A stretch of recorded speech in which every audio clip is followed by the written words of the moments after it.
The first transmissions from the Inquiry fleet shimmered across Earth's sky like ripples of liquid glass. They were not a conquering armada nor wandering explorers, but a collective of scholars from the distant star system Arithian. Their vessels, shaped like translucent spirals, settled in orbit without fanfare, broadcasting greetings with mathematical melodies that resonated across communication networks. Humans stared at their screens in awe as the alien tones adapted into words, crafting a message of peaceful curiosity. Humans of Earth, we request permission to study your customs. Your behaviors puzzle the galaxy. We seek only understanding. The United Earth Council scrambled to respond. 1,000 languages, committees, and protocols collided as leaders debated how to welcome visitors who could dissolve ships with a whisper, yet asked politely for interviews. Eventually, humanity replied with a simple broadcast: "We agree." Within hours, shimmering gates descended from orbit and unfolded like petals over major cities. Aliens emerged, tall, luminous beings with soft fractal patterns radiating across their skin. Their faces had no mouths, yet they communicated effortlessly, their thoughts resonating like warm breezes in human minds. A gentle announcement echoed inside every observer's consciousness. We begin our study. And thus the strangest chapter of human history unfolded, not with conflict, but with confusion, comedy, and the deep curiosity of beings who wished to decipher the enigma of humanity. The first human behavior that baffled the Arithians was the custom known as greeting. They observed handshakes, nods, bows, fist bumps, hugs, waves, salutes, and the occasional awkward attempt at all of them at once. To the aliens, this appeared dangerously complicated. After all, their own greeting involved a simple harmonized pulse of color through their bodies, no risk of physical collision, germs, or misunderstanding. In New York, a researcher named Lithura approached a human diplomat. She attempted a handshake after observing it online. Her crystalline fingers extended and wrapped fully around the man's wrist, lifting him accidentally off the ground. "Is this correct?" her telepathic voice asked politely while the diplomat dangled midair. "Put me down," he gasped, trying not to panic. Lithura gently lowered him, puzzled by his distress. "Human greeting rituals appear hazardous," she recorded in her glowing data orb, probability of injury, high. Elsewhere in Tokyo, an alien named Vax tried to return a bow. He miscalculated, folded forward too far, and rolled across the room like a polished statue come to life. The assembled officials watched in horrified silence until Vax popped upright again, radiating embarrassment in pink spirals. "This custom lacks structural stability," he noted as aides hurried to steady him. Hugging proved even more confusing. Aliens had no concept of squeezing another creature to express affection. One attempt nearly fused two Arithians together because their luminescent skin reacted to pressure by bonding. It took 12 humans with buckets of soapy water to unstick them. Yet despite the chaos, the aliens were enchanted. "We observe that humans, despite endless variations, almost always greet each other with some gesture of connection," Lithura summarized. "This indicates an instinctive desire for unity, even when the method is confusing or dangerous."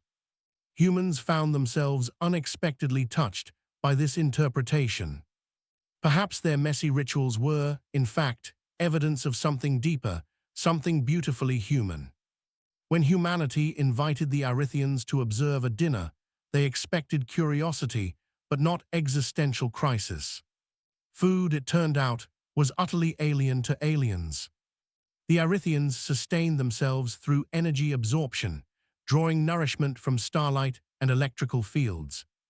They had never chewed anything, tasted anything, or experienced the ritual of sitting together to eat. In Paris, they attended their first human feast. The table was set with steaming bread, fragrant soups, roasted vegetables, pastries dusted with sugar, and rows of shimmering glasses. Vax drifted forward, scanning everything with trembling fascination. Humans gather to ingest organic matter in groups, he recorded. This appears to enhance emotional bonding. The humans laughed softly at the description, then invited them to try something simple, a spoon of warm vegetable broth. Lithura absorbed it through her palms rather than her non-existent mouth. Her body flickered violently, colors strobing from purple to gold. This is sensation, she gasped telepathically, overwhelmed. It contains emotional memory, atmospheric temperature, molecular artistry. She collapsed into a meditative trance, like someone who had just seen the universe form. It took her 10 minutes to recover. This is not food, she finally declared. This is an emotional event. Dessert created even bigger problems. An alien sampled chocolate and immediately emitted a glow so bright the entire room lit up. This chemical induces love, he announced in alarm. This explains much about your species. Another tasted spicy curry and began vibrating, unable to comprehend why humans deliberately consumed substances that caused pain. Humans tried to explain the joy of spice, the thrill of heat, the challenge of withstanding more than your friends. The aliens concluded that humans enjoyed competitive suffering. This revelation made several Arithians retreat cautiously from hot sauce bottles. But the deepest understanding came not from flavor, but from ritual. Families talking, friends laughing, strangers sharing a table, these moved the aliens profoundly. So much emotion happens when humans eat, Lithura whispered. Food is not survival for you, it is connection. And humanity, hearing this through her telepathic voice, realized she was right. The next subject of study was entertainment. The Arithians assumed it would be simple, but nothing on Earth was simple. They watched sports first, beginning with soccer. 22 humans chasing a ball, with millions watching worldwide, puzzled them deeply. What is the goal? Vax asked. To score, the humans replied. And why do they not simply agree on a winner to reduce physical collision? He asked again. Because that ruins the game, they explained. Vax stared in confused silence, shimmering faintly. Things became worse when the aliens observed a wrestling match. Two humans slammed each other into a mat, while thousands cheered in delight. Vax panicked, assuming it was a ritual combat for leadership. He urgently transmitted a warning to his ship that humans may select rulers through physical dominance. It took hours to calm him down. Movies baffled them even more. Humanity dragged the Arithians into a cinema for their first film experience, a blockbuster action movie. Explosions, romance, plot twists. Betrayal, too much happened too fast. 3 aliens fainted from emotional overload, their fractal patterns flickering like glitching screens. Afterward, they requested to analyze something more gentle, so humans showed them a nature documentary. The aliens loved it until a lion hunted a zebra. Half the Arithians screamed telepathically, horrified. But later, when they watched children playing in a park, laughing, running, climbing, creating imaginary worlds, something changed. The aliens observed creativity without rules, joy without purpose, imagination for its own sake. This, Lithura whispered with shimmering awe. This is the essence of humanity. Not competition, not spectacle, but the simple ability to play. To invent worlds out of nothing. To create joy without logic. To them, this was one of humanity's most remarkable strengths. After months of study, confusion, and delightful chaos, the inquiry fleet prepared its final report. A grand assembly gathered beneath a floating crystalline dome in Geneva. Humans, journalists, leaders, children, scientists, everyone waited to hear how the galaxy perceived them. Lithura stepped forward, radiating calm light. Her voice echoed across minds and speakers alike. Humans of Earth, we came seeking clarity. We found contradiction. We found disorder. We found gestures without logic, foods that evoke emotion, entertainment that induces chaos. The crowd shifted nervously, unsure where this was heading. Then Lithura continued. But within your contradictions lies your brilliance. You are a species driven not by efficiency, but by meaning. You greet each other to show connection. You eat together to share emotion. You play to remember joy.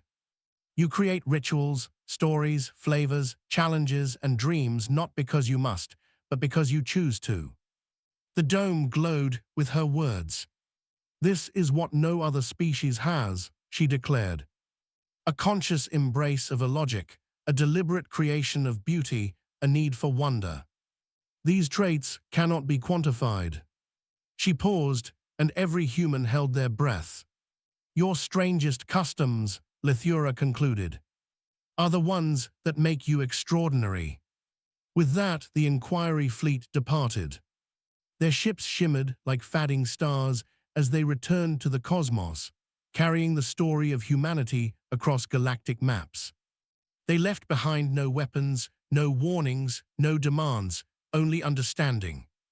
And Earth learned something from the aliens too.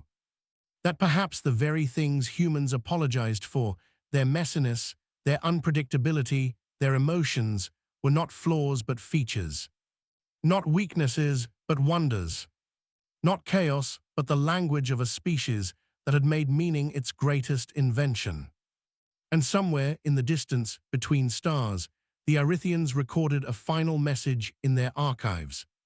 Humanity, they wrote, is beautifully, gloriously impossible to decode.